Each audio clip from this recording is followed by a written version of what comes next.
and unforeseen events would become a part of the social economic horizon in the world. And the reason is that the globalization through the liberalization of trade, investment, capital flows, and now the labor flows have brought us all in an interdependent planet. And this interdependence has both the positive as well as the negative aspects. If you look at the recent global financial crisis, you would learn a few lessons from that. One, it was not anticipated. Not even the best minds in the world were able to forecast and predict the intensity, the spread, and the magnitude of the crisis which has hit us during the last 2 years. The second, some of us who believe the decoupling between the emerging economies and the advanced economies were proved wrong. Because although the fundamentals in the emerging markets were quite strong, but they also suffered as a spillover effect from what happened in the United States and to some extent in Europe. So the decoupling is no longer something which we should aspire for, because it is inevitable that when you have such liberal flows of resources, then this particular aspect of interdependence would not allow the decoupling to take place. But what is more important today is to realize that the dynamics of the economic global equation is shifting.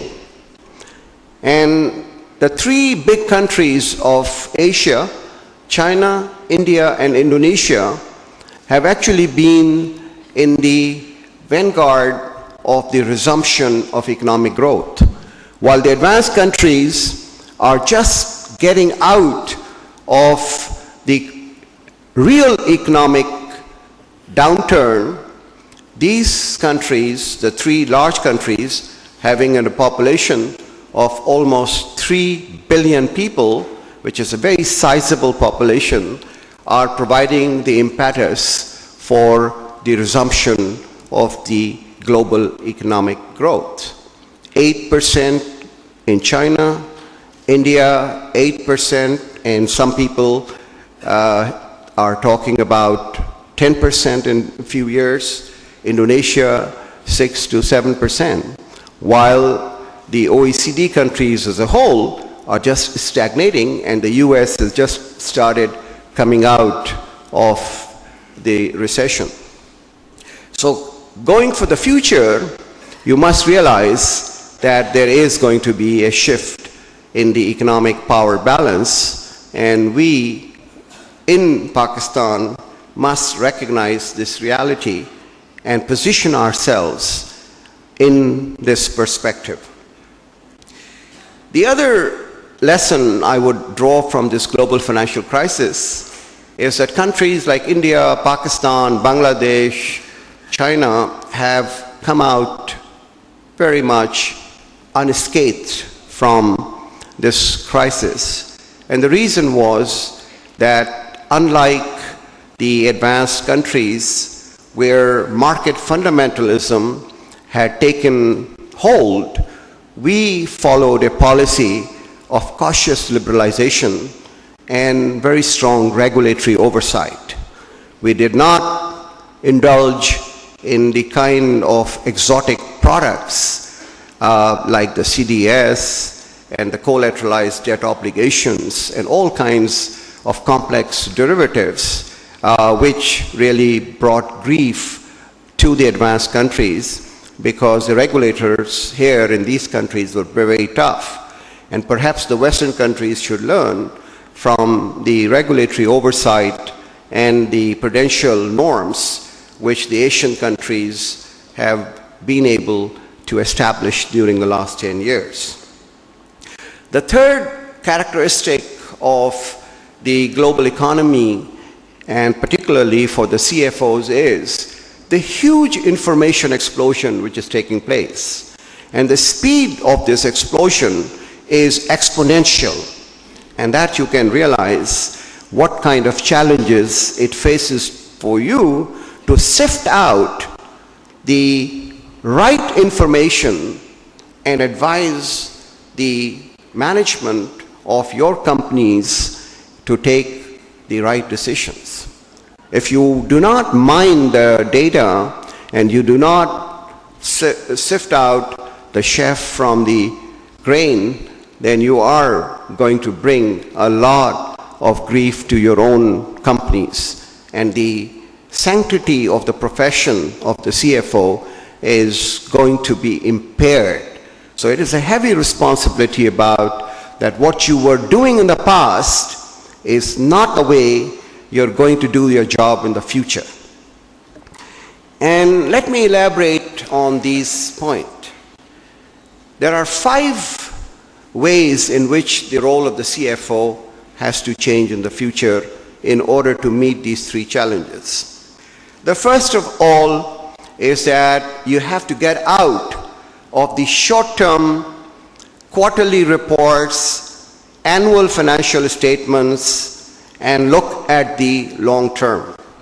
If you're cutting costs on investment, on human resources, on technology, in order to show a healthy balance sheet for the first quarter or the second quarter or the third quarter, you're actually compromising on the capacity of your company in the long term.